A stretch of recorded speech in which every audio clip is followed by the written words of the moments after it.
Et quelles sont, à l'inverse, les erreurs à éviter?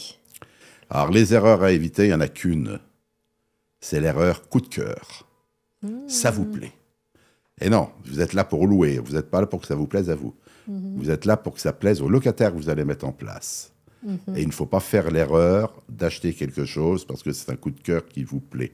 Il faut tout calculer. L'immobilier, c'est un métier de tactique, de technique, et ça ne s'improvise pas.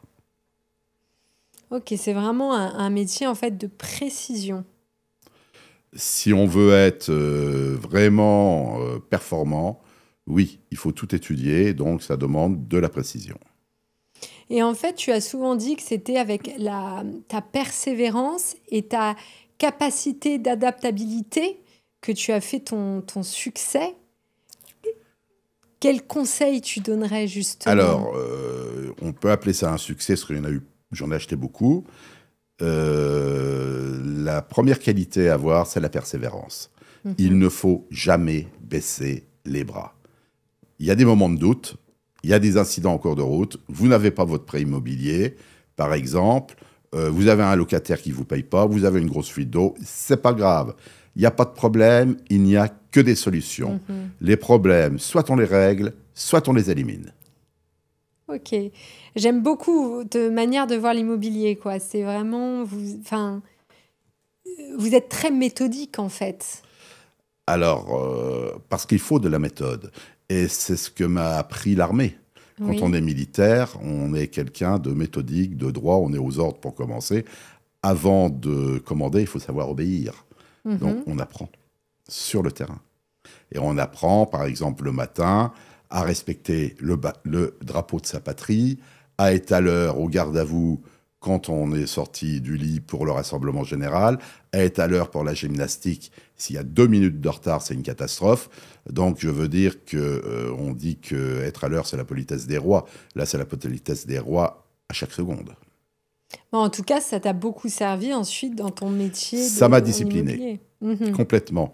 Et j'ai tellement vu de choses dans les sapeurs-pompiers, tellement été au contact de solutions à trouver dans vraiment le concret et la rapidité, Mhm. parce que sans de décision rapide, on peut perdre des vies humaines également, que dans l'immobilier, j'ai fait pareil. J'ai pris des décisions rapides, mais calculées. Mhm. C'est le secret. C'est un des secrets. Et quel est pour toi le meilleur investissement que tu as fait? Et peut-être, à l'inverse aussi, une erreur, avec le recul où tu te dis non, j'aurais pas dû faire cet investissement. Le meilleur investissement que j'ai fait, c'est un jour un notaire qui m'a appelé, qui avait une grosse succession. Il voulait quelqu'un de confiance qui puisse acheter un immeuble à un prix excessivement raisonnable à Gambetta, qui est un quartier du 20e arrondissement de Paris, qui était genre 1200 euros le mètre carré. Mais il y avait une parole à donner. La parole vaut l'homme ou l'homme ne vaut rien. Et j'ai donné ma parole. Comme quoi, si j'achetais cet immeuble, je ne devais pas le revendre avant 15 ans, ni revendre un seul bien de l'immeuble, car la famille était très attachée à cet immeuble, qui vendait cet immeuble, Mhm. c'était une succession, et le notaire voulait pas perdre la succession qui était très importante. Mais cet immeuble, c'était leur premier immeuble qu'ils avaient acheté il y a 50 ans, et ils y tenaient comme la prunelle de leurs yeux. Donc j'ai donné ma parole, j'ai Mhm. acheté l'immeuble, et 15 ans plus tard, je l'avais payé 500 000 euros, je l'ai revendu 2 500 000 euros. Wow, bravo. Donc ça, on peut dire que c'est une affaire efficace, sympathique et qui rapporte de l'argent. La plus mauvaise affaire, je ne l'ai pas faite, mais j'ai failli la faire. Un jour, un marchand de biens, c'est moi qui le contacte, me dit, j'ai une super affaire dans le 18e arrondissement, rue de l'Orillon, je me rappelle très bien la rue, c'est maintenant un quartier chinois. On visite l'immeuble, 46 mètres carrés, genre 15 000 euros, 2 fois rien. Il y avait des étais dans l'immeuble. Il me dit, ah, c'est rien du tout, il y a une fuite d'eau dans le voisin. Voilà, bon, je dis, ok, je pars en compromis. J'ai le prêt immobilier. Et là, tout à coup, au bout de 2 mois, le notaire m'appelle. Il me dit, écoutez, on a demandé les comptes au syndic. Et le syndic nous a dit que l'immeuble était en interdiction d'habiter. Et oui, l'interdiction d'habiter n'est pas marquée dans l'Assemblée générale si elle n'a pas eu lieu. Donc si on n'en parle pas, on Mhm. ne peut pas le savoir. Et ce marchand de biens était au courant qu'il y avait une interdiction d'habiter. Et là, c'était une catastrophe. Donc on a rétabli l'équilibre et donc il a fait un protocole comme quoi il se dégageait donc de cette vente, et moi je me dégageais de cet achat pour malversation. Ah, tu as évité la catastrophe. J'ai évité une catastrophe. Il y a des personnes comme ça dans l'immobilier qui ont réussi à gagner beaucoup d'argent et à cause d'un mauvais investissement qui ont tout perdu.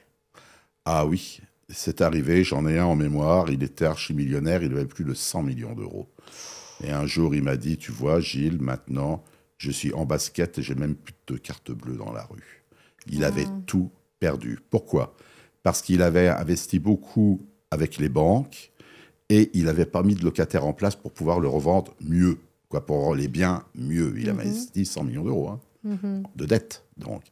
Mais seulement, il y a eu une crise, il y a eu la guerre du Golfe à l'époque. Plus personne n'achetait l'immobilier. Et lui, il fallait qu'il rembourse le prêt immobilier. Comme il n'y avait pas de locataire à l'intérieur, personne ne pouvait l'aider. Il ne pouvait pas s'appuyer sur des loyers. Ah oui. Et s'il louait les biens immobiliers, il ne pouvait plus les vendre. Oh là là. C'était une catastrophe. Eh ben, la banque, au bout d'1 an et demi, l'a saisi, lui a même retiré sa carte bleue. Et il a fallu qu'il reparte à zéro. Et il était multimillionnaire. Ah, c'est terrible ça. En dette. Mais quand on est multimillionnaire en dette, comme lui, il l'était, un jour, la dette, elle est payée par le locataire qui rembourse la banque, en fait, quelque part, Oui. c'est ça. Et là, ça n'a pas été le cas. Ah, c'est terrible. Voici un exemple qui est très mauvais pour lui. Et donc, moi, ça m'a servi de leçon aussi. Je me suis dit, je ne ferai jamais ce qu'il a fait. Je n'achèterai jamais des biens pour les laisser vides et les revendre tout de suite après. Je préfère acheter des biens plus petits, mettre un locataire dedans, que le loyer soit supérieur au remboursement bancaire, et ça roule tout seul.